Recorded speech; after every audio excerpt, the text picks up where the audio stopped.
Bonsoir à tous et bienvenue en direct sur KTV. Nous sommes le mardi 28 avril et à la une de cette édition, l'épidémie ne cesse de progresser à Mayotte avec désormais pas moins de 460 cas enregistrés sur le département. Au regard du non-respect du confinement, le pire reste à craindre à Mayotte. L'espoir de vaincre la maladie se trouve ainsi peut-être dans les traitements qui sont à l'essai dans le monde, dont 60 en France. Alors que Madagascar assure avoir trouvé un remède, certaines molécules sont aujourd'hui source d'espoir. Regardons plutôt ce sujet réalisé par nos confrères de TF1. C'est un premier résultat encourageant dans la course au traitement. Il concerne le tocilizumab, un médicament prescrit depuis 10 ans pour des polyarthrites rhumatoïdes. Dans une étude menée sur 129 malades du Covid-19 soignés à l'hôpital avec de l'oxygène, la molécule semble efficace. On a moins de passages en réanimation, moins de décès et moins de besoin d'oxygène. Donc il y a un signal assez encourageant pour cette hypothèse thérapeutique.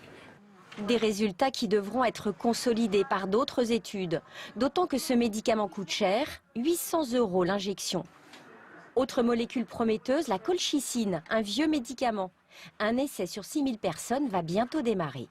La colchicine, c'est un médicament qu'on connaît de longue date et qui va faire l'objet d'une étude aux États-Unis et qui va permettre de tester chez une population à risque qu'on admet, c'est-à-dire des gens de plus de 70 ans, des gens qui ont des problèmes cardiaques, respiratoires, si la prise de petites doses de colchicine au long cours pendant plus d'un mois permet de réduire l'apparition de la maladie et donc d'hospitalisation.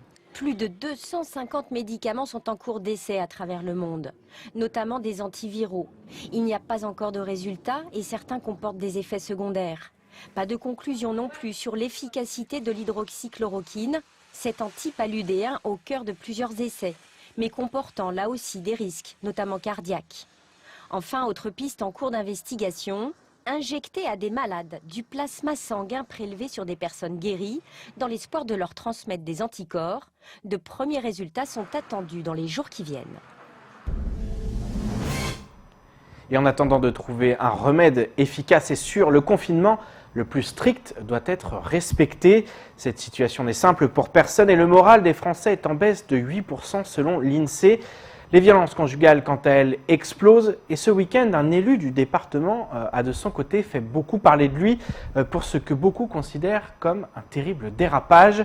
Dans une vidéo, Daniel Zaidani a tenu des propos à la limite de l'acceptable qui ont créé une vive polémique. Écoutons plutôt Gilles Martin du Parti Debout la France qui réagit à cette drôle de sortie. Comme je l'ai dit sur ma publication, je ne veux pas me mêler d'un certain nombre de choses qu'il a dit sur son direct, où il fait état de certain nombre de choses dont je n'ai pas les éléments. Donc ça lui appartient, ça le regarde. Moi, je suis intervenu sur un point, sur un extrait de son intervention, sur une tirade. Alors, pour le connaître un peu, je ne pense pas et je n'espère pas que c'était la réalité de sa pensée, mais la façon que ça a été dit, avec la violence que ça a été dit, avec les mots généralisés que ça a été dit, son intervention sur sa haine des Blancs, pour moi, était quelque chose qui n'était pas acceptable. Ça aurait été vis-à-vis des Noirs, des Jaunes, de je ne sais quoi, ça aurait été exactement la même chose. Mais pour quelqu'un qui est un élu de la République, qui prétend aux plus hautes fonctions, pour moi, c'est inacceptable. La conséquence, on la connaît, c'est développer un sentiment de haine, et on l'a vu sur nos publications. Autant je n'ai jamais eu autant de soutien, de messages, etc., qui nous sont parvenus, mais on ne peut pas envisager qu'à partir de ces mots-là, il y a un certain nombre de jeunes qui ne feront qu'écouter primairement ces propos, et qui s'en revendiquent comme un message de haine, et qui se l'approprient à eux-mêmes. Économie, dans votre 19h. En milieu d'après-midi, le Premier ministre Édouard Philippe a annoncé que les commerces devraient rouvrir le 11 mai prochain, à l'exception des grands centres commerciaux, selon des décisions préfectorales. Impossible pour l'heure de savoir si Jean-François Colombet, le préfet de Mayotte, acceptera une réouverture des entreprises dans les prochains jours. En attendant, l'association REDOM tire la sonnette d'alarme et demande des aides exceptionnelles pour les entreprises locales. Au montage, Leslie Vumenet. Max Dubois, le président de REDOM, suit de près la situation à Mayotte. Selon lui, les entreprises locales vont payer un lourd tribut de ce confinement forcé. Il y a une action du préfet Colombet que je trouve vraiment très humaniste pas très préfet et très humaniste. Donc je le signale, je le dis parce que j'ai beaucoup de retours de la part de beaucoup d'amis mahorais qui me disent, fidèle à lui-même, le préfet Colombet, il mouille la chemise, il essaie de trouver des solutions. Alors, ceci dit, l'économie mahoraise est très touchée, va être encore très durement touchée. Moi, je pense aujourd'hui que dans les territoires d'outre-mer, quasiment un tiers des entreprises vont se trouver dans une situation dramatique, voire de dépôt de bilan. C'est considérable, donc Mayotte n'échappera pas à cette règle. Malgré les mesures d'aide annoncées en faveur des entreprises, Max Dubois souhaite que les pouvoirs publics aillent plus loin. En effet, les prêts, par exemple, ne sont pas toujours la bonne solution pour sauver les entreprises. Une des premières choses à faire, c'est se pencher, c'est ce que je vous disais tout à l'heure, c'est passer la crise, oui, c'est bien, l'accompagner avec des prêts à court terme, des choses comme ça, oui, mais aucune entreprise, les pêcheurs les premiers, ne peut redémarrer si elles sont plombées par un prêt ou par un passif. Ça, c'est pas possible. À l'échelle d'une toute petite boîte, vous ne pouvez pas redémarrer en étant plombé avec une dette. Donc là, il faut vraiment se poser la question. Il faut le faire sans qu'il y ait d'effet d'aubaine. Il ne s'agit pas non plus que chacun vienne profiter d'une situation pour essayer de se faire quelque chose, un matelas financier auquel il n'aurait pas droit.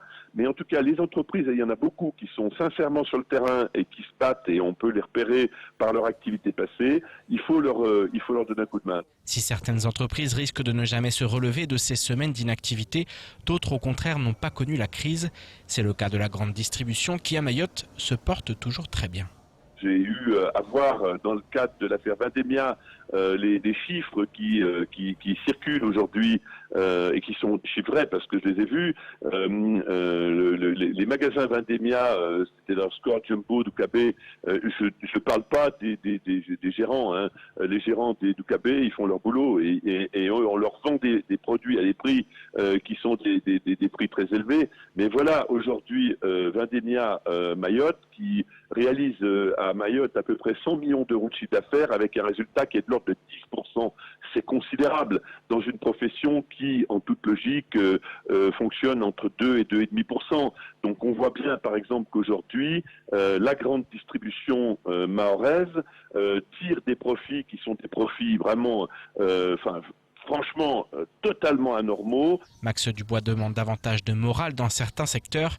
Pour le reste, le président de REDOM assure que l'association viendra en aide à toutes les entreprises qui en font la demande.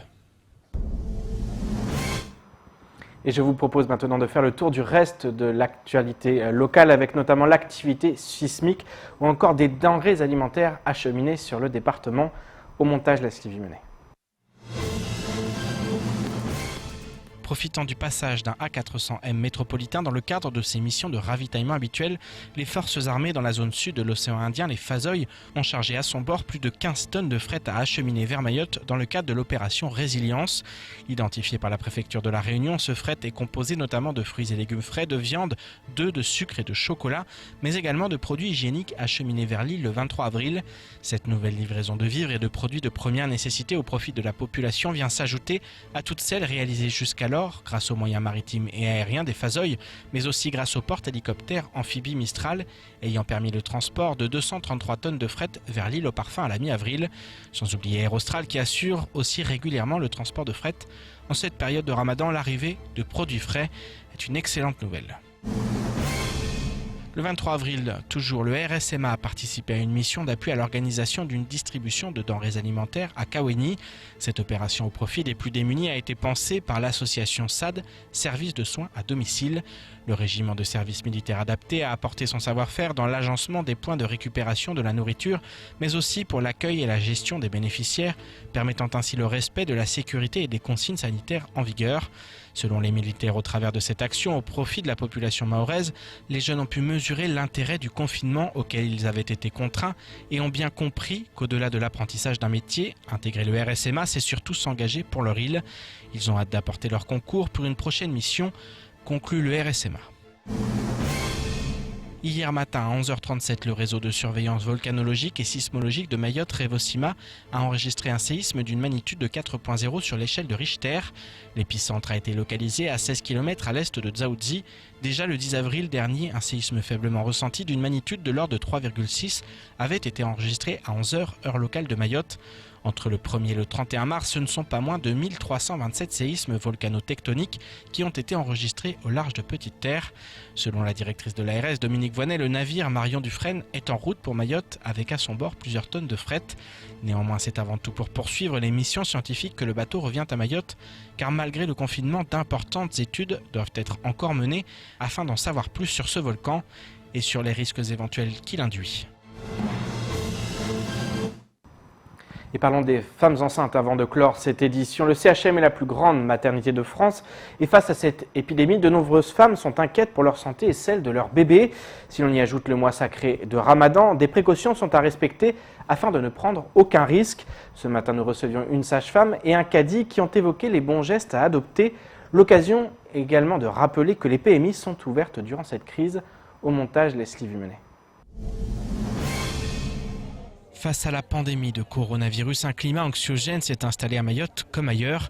Pour les femmes enceintes, il convient d'être encore plus vigilant afin de ne pas contracter la maladie. Le risque pour la femme enceinte, c'est plutôt au 3e trimestre de grossesse. Mais parce qu'au niveau physiologie, au 3e trimestre de grossesse, on a une élévation du diaphragme du fait en fait du ventre.